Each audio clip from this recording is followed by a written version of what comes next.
Hello everyone, welcome back to the 23rd lecture of Scalable Data NPTEL course on Scalable Data Science.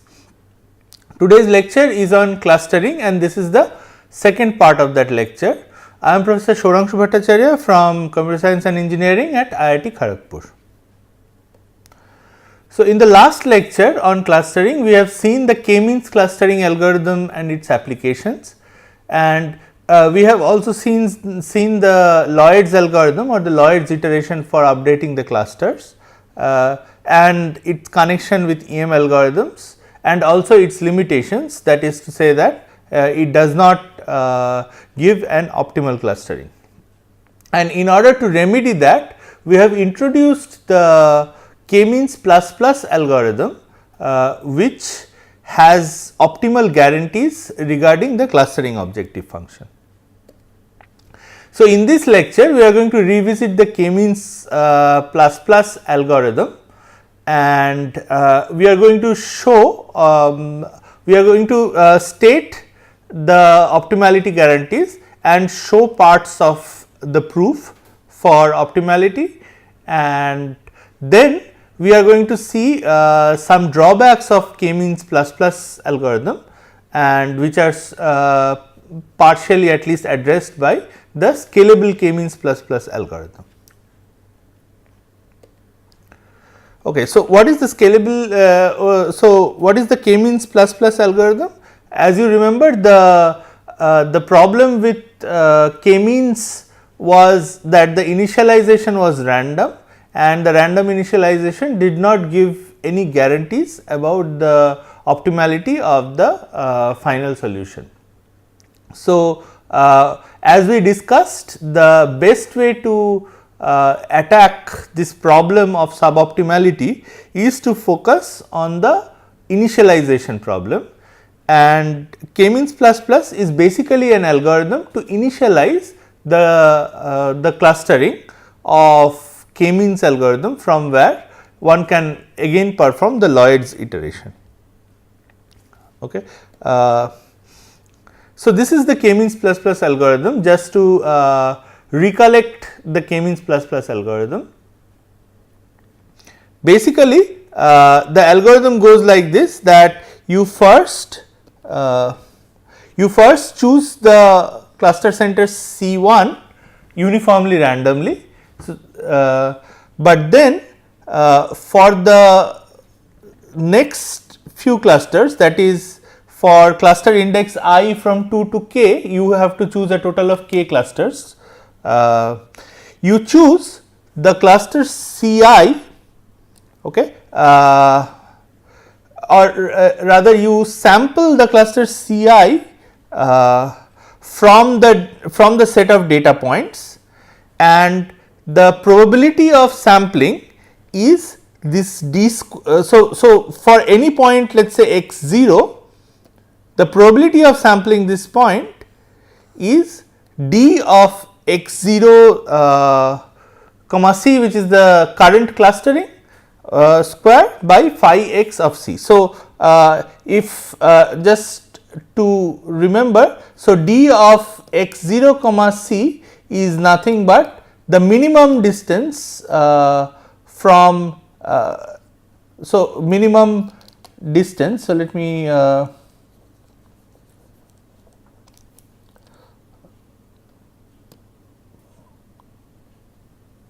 okay, yeah. So,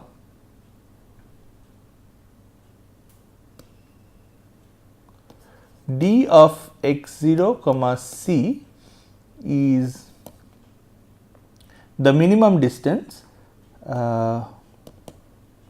minimum over all x belonging to c, x minus x0. So, this is the minimum distance, and phi of x is of course the clustering objective for the clustering C, which is nothing but, so your phi of x comma c is sum over all x belonging to this set x and d of x comma c whole square. Okay. So, this is what is phi of x comma c. So, in other words, the points are getting sampled with a probability proportional to their contribution towards the k-means objective cluster, and this is also called the d square weighting, because actually you take the square of the distance as the factor by which you contribute. Okay. So, we have also discussed that if instead of taking d square, if you take, so you can take any d to the power alpha weighting, instead of taking d square, if you take d to the power 0 weighting, it becomes the original Lloyd's algorithm, which is the random selection, and if you take alpha equal to infinity, then it becomes the farthest point selection, which we have discussed. Okay. So, d square is kind of the intermediate between these two. Okay. So, now, so the main point here is that, so let me come here. So, this is the main theorem about k means plus plus. Okay. So, the theorem says that suppose you have constructed a clustering C using the k means plus plus algorithm, okay, and then you compute the function phi, which is the function we have just described. Okay. The function phi, of course, is a random function. It is a random function because if you remember, every time in k means plus plus algorithm you sample from a probability distribution. So, every run of the algorithm will give you a different initialization for the initial cluster centers. So, your expected value of the objective phi with respect to this clustering, which is what we are interested in, or this is also the average value you can think, is bounded by this factor 8 log k plus 2, okay, times phi opt. So, phi opt is the optimal clustering objective.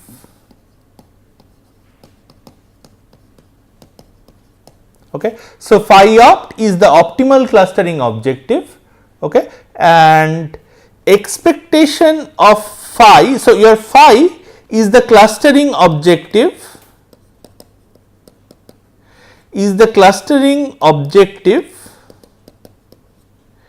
given by k means plus plus.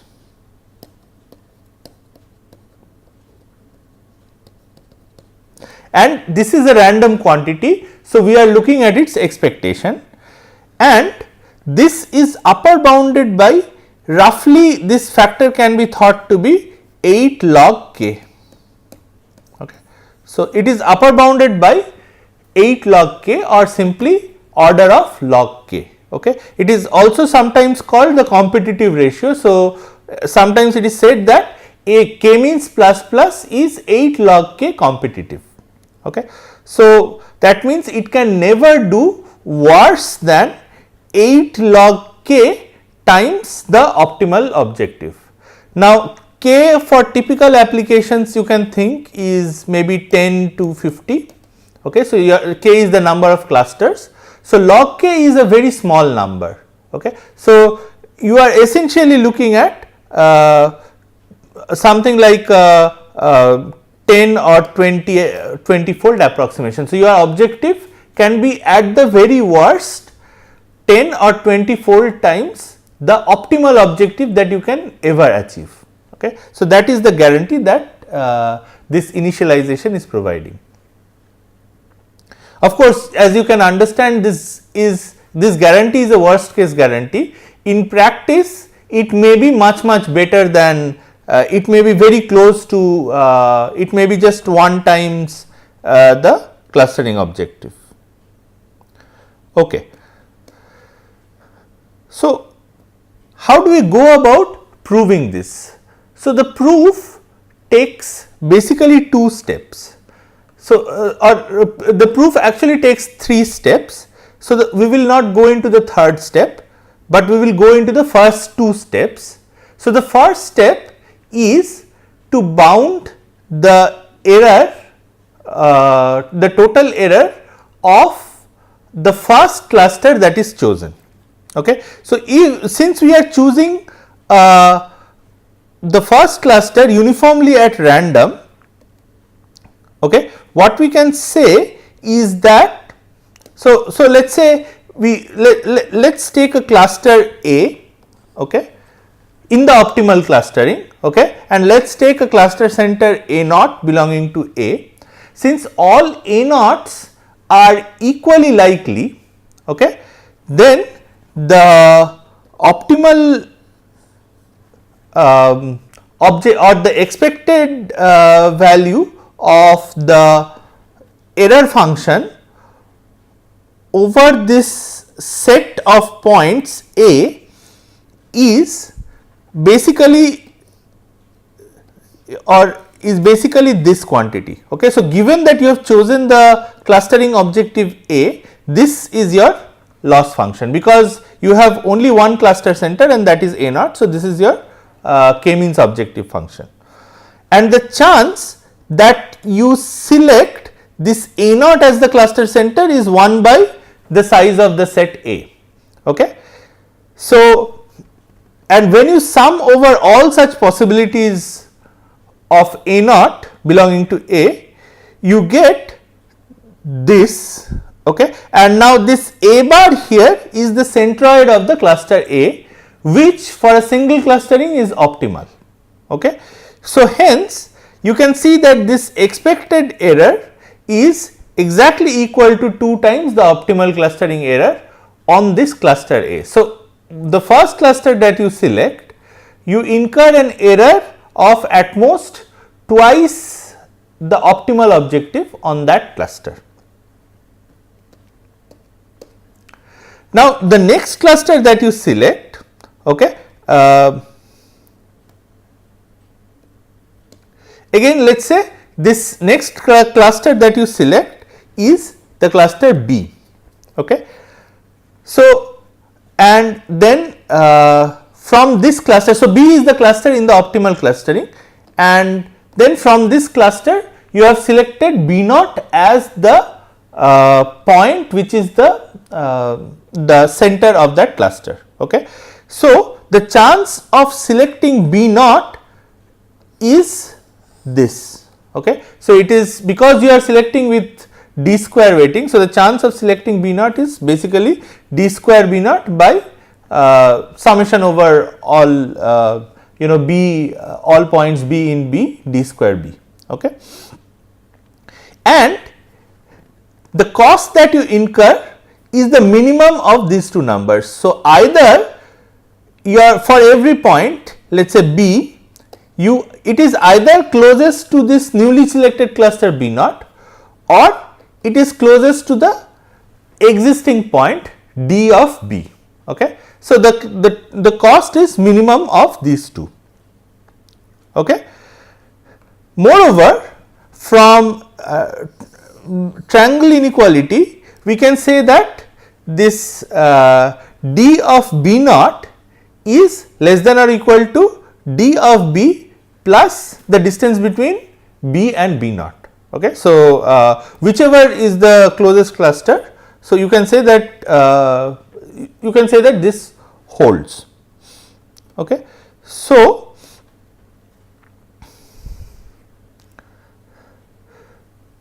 furthermore, you can just by expanding that, you can see that actually this d square B naught is less than or equal to 2 times d square B plus 2 times B minus B naught. Okay. So, this also holds. Okay.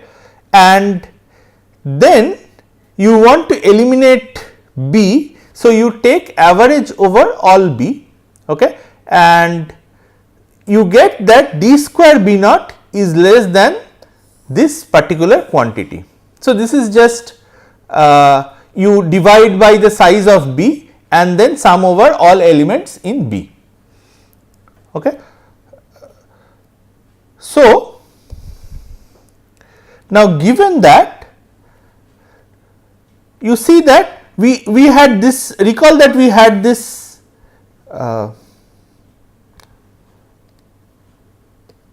so recall that we had this equation in terms of expectation of phi b.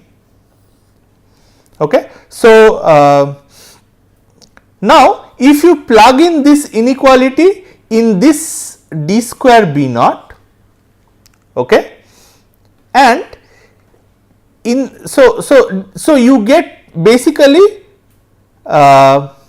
you get two terms, one is this term and another is this term.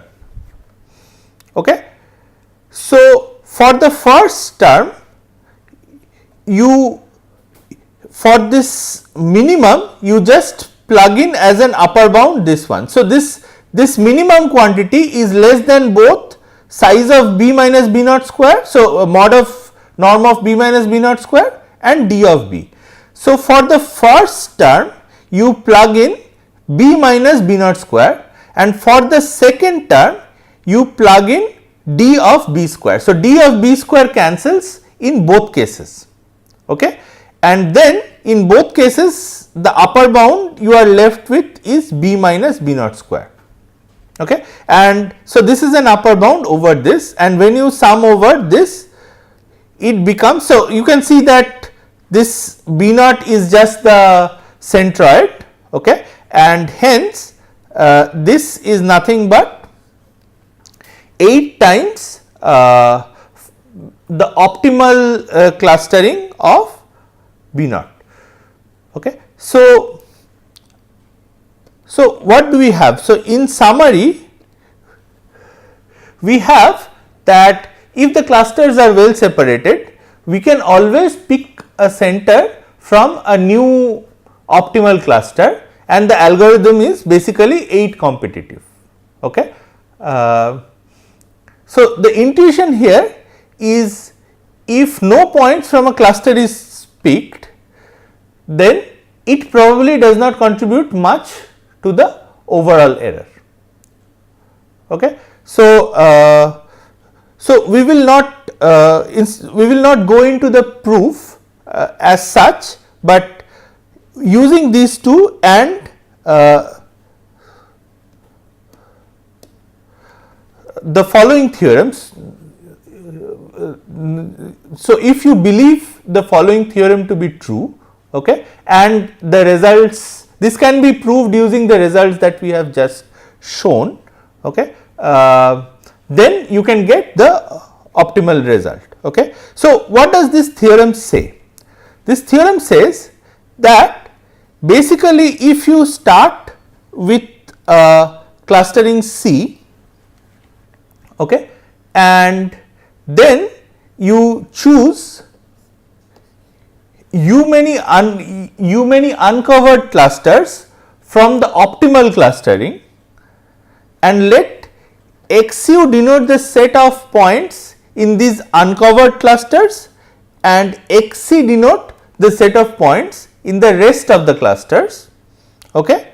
And also now suppose you add t which is at most equal to u, okay, that many points to the set of to the set of cluster centers. Okay. So, you add t many points to the set of cluster centers, and then you get this new clustering C dashed. Okay. So, from the starting clustering C, you add t many cluster centers and get the new clustering C dashed. Okay. Then, and for this new clustering you get this objective phi dashed. Okay.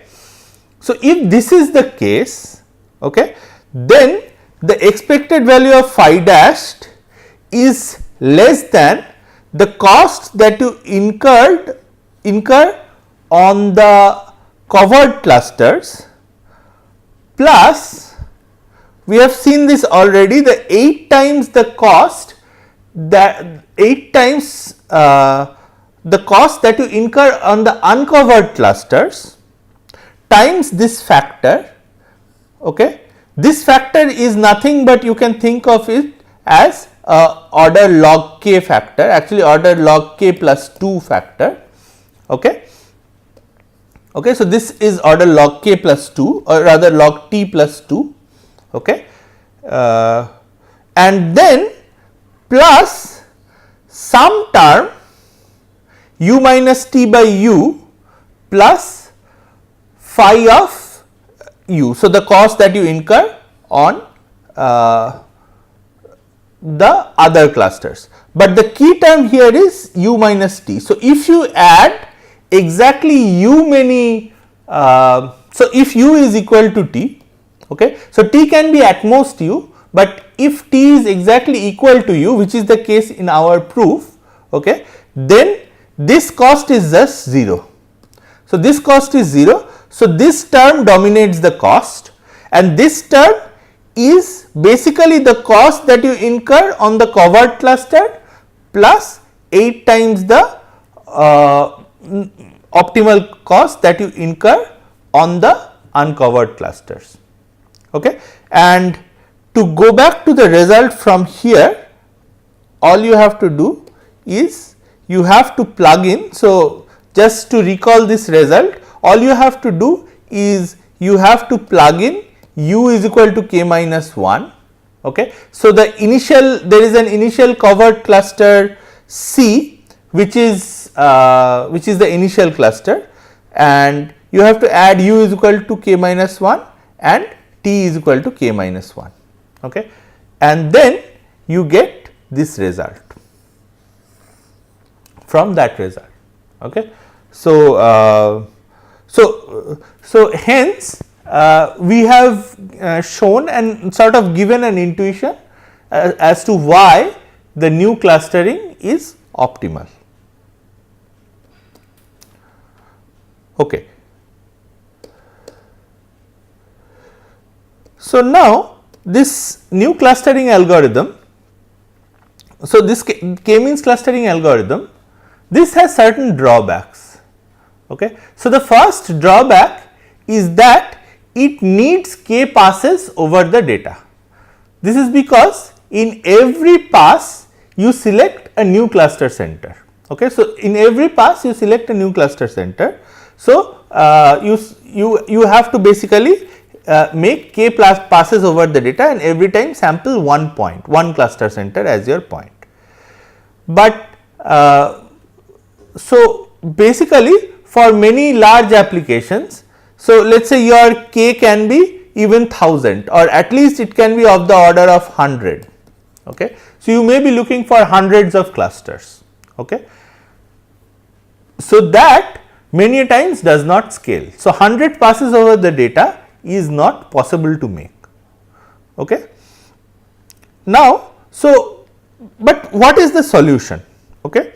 So, the solution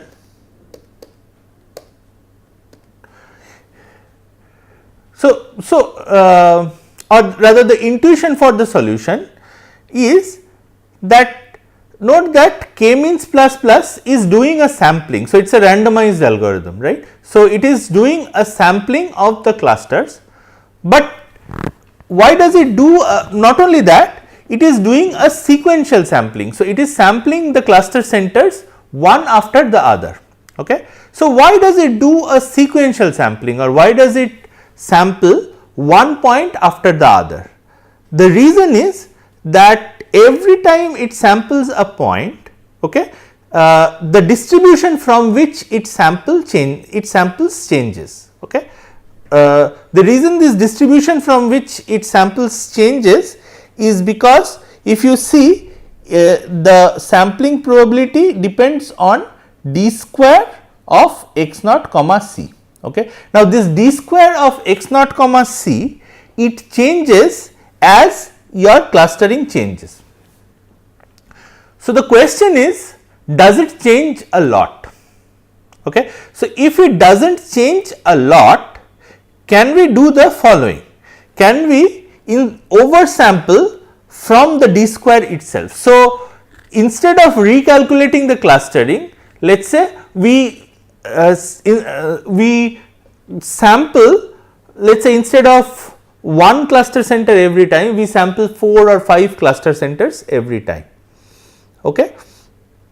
So, so intuitively you are updating the distribution much less frequently or other way. So, these are two equivalent way of thinking about it, that you are selecting more cluster centers per cluster. So, in k-means plus plus you are selecting one cluster center per cluster, here you are selecting more than one cluster centers per cluster.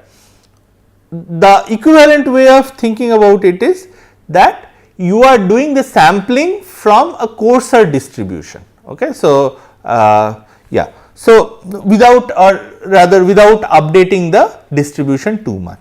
Okay. So, it can be shown or it was shown in a recent paper called Scalable K-means plus plus or K-means parallel by Bahmani and et al. So, that this particular algorithm actually achieves the same guarantees as the K-means plus plus algorithm. Okay. So, what is the algorithm? Okay. So, the algorithm is the following. So, you choose a oversampling factor L. Okay. You can think like L is theta k. Okay. So, every time you sample theta k points from the distribution instead of just one point. Okay. So, after this you initialize C to an arbitrary set of clusters, set of points. Okay.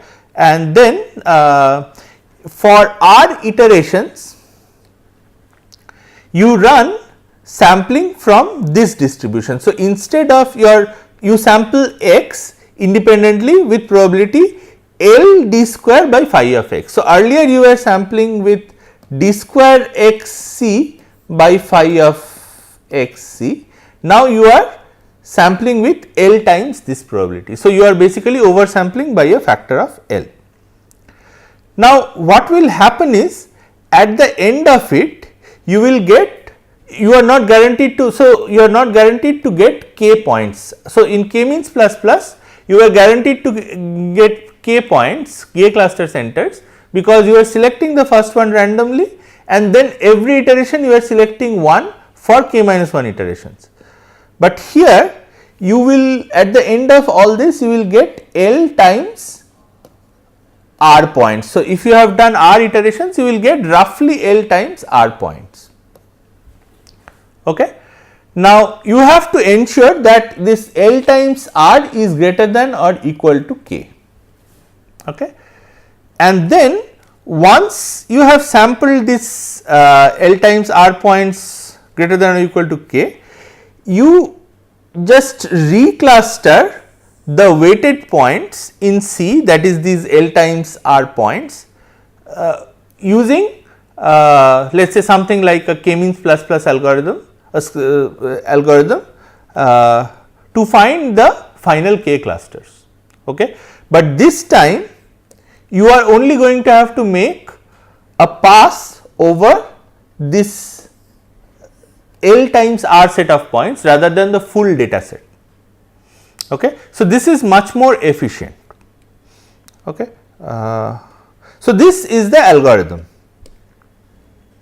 Okay. So, just to describe what the algorithm is, so let us say this is your clustering. So, you first select, so you first select, let us say this particular point. Okay. So, you select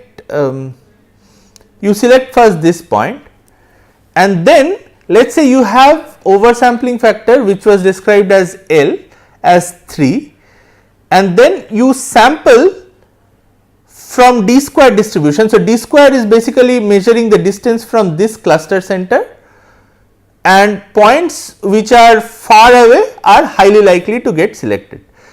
and you select 3 of them. So, let us say 1 you select here and 2 you select here, and you do not select a sample anyone here, because all the points in these clusters are very close to this. Okay. So, next time you again sample 3. Okay. So, now you get 1 here, 1 here and 1 here. Okay. And then you cluster the intermediate points. Okay. So, you cluster these intermediate points and then you get 1 point in this cluster, 1 point in this cluster and 1 point in every cluster like this. So, this is the intuition behind the scalable k-means plus plus algorithm. Okay. Now, what kind of, so we have already seen this. So, this is one way of thinking about scalable k-means plus plus. So, it is a generalization of k-means plus plus algorithm, in the sense that if you set R is equal to k and L is equal to 1, you get the k-means plus plus back. Okay. Now, normally what you want to do is you want to, if you get R is equal to 0 and you select L is equal to k and you select L is equal to k, you get the original k-means algorithm back, because you are selecting everything uniformly randomly. What you want is you want a small r. Okay. So, you want to select a small r and you want to select some L over sampling factor, and then you want to give some guarantee. Okay. So, how do you want to do this? Okay. So, this is the main theorem that of the paper. So, what it says is that, suppose you start with a let us say you start with a clustering C. Okay. So, you start with a clustering C and then after sampling new cluster centers you go to a clustering C dashed, okay, and let their costs be phi and phi dashed. Okay. Then and suppose you so then and suppose OPT is the cost of the optimal clustering. Okay. Then of course, your phi dashed is going to be random. Okay. So, you take the expected value of phi dashed. So, the expected value of phi dashed is going to be less than or equal to the cost of the optimal clustering plus this k times L, which is a constant. So, k times L, if your L is theta k, then k times L is just a constant and E is a constant. Okay. So, it is k times L times phi. Okay. So, if you run this algorithm for r iterations, okay, you reduce the cost by a factor of k times e to the power L to the power r. Okay. So, if let us say psi was your initial cost of clustering, okay, and OPT is your final cost. Okay. So, in order to reduce the cost of a clustering, initial clustering psi, okay, to OPT. So, this is your ratio of reduction. So, this is the factor by which you should reduce. So, every time the cost is getting reduced by this factor, okay, k times k by e to the power L times r. Okay. So, you just have to run the iterations log O log of psi by OPT iterations. Okay. So, that is whatever is the ratio of the initial cost to the cost of the optimal solution, okay, you have to run it log of that many times iterations. Okay. So, so if you run it that many times, you get a cost which is close to optimal, which is order optimal cost.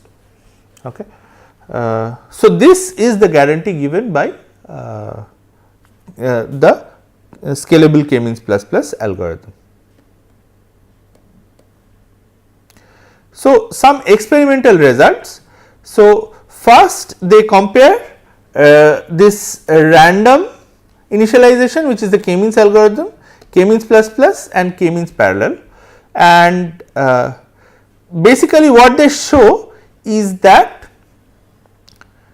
both, if you measure cost just after initialization. So, these are all initialization algorithms. So, you can either try to measure the cost just after initialization, or you can try to measure the costs, you can run the Lloyd's iterations after the initialization, and in both cases actually k-means plus plus does much better than random, and this k-means parallel does slightly better than k-means plus plus in terms of the cost itself. So, the quality of the solution itself improves with this k-means parallel, and this is because basically you can think of it as also running many k-means plus plus is in parallel, because you are doing a lot of sampling and then you are doing clustering for each of the samples. The second important result is that if you look at the number of iterations that number of Lloyd's iteration that are taken till convergence. Okay. So, again the number of Lloyd's iterations taken after the k-means parallel initialization is the lowest, okay, followed by k-means plus plus, and of course, random initialization takes a lot of Lloyd's iteration for convergence. So, that concludes our exposition on clustering and scalable clustering. So, it is easy to see that both k-means plus plus and scalable rather both both k-means plus plus and scalable k-means plus plus are very accurate algorithms. Furthermore, k-means plus plus is actually implementable in parallel and it requires much less number of serial iterations. Okay. So, these are the references. So, the k-means plus plus is was published by David Arthur and Sergey Vasilevsky, and scalable k-means plus plus was by the authors Bahman Bahmani, Benjamin Moseley, Andrea Vatani, Ravi Kumar and Sergey Vasilevsky, and these are the references. Thank you.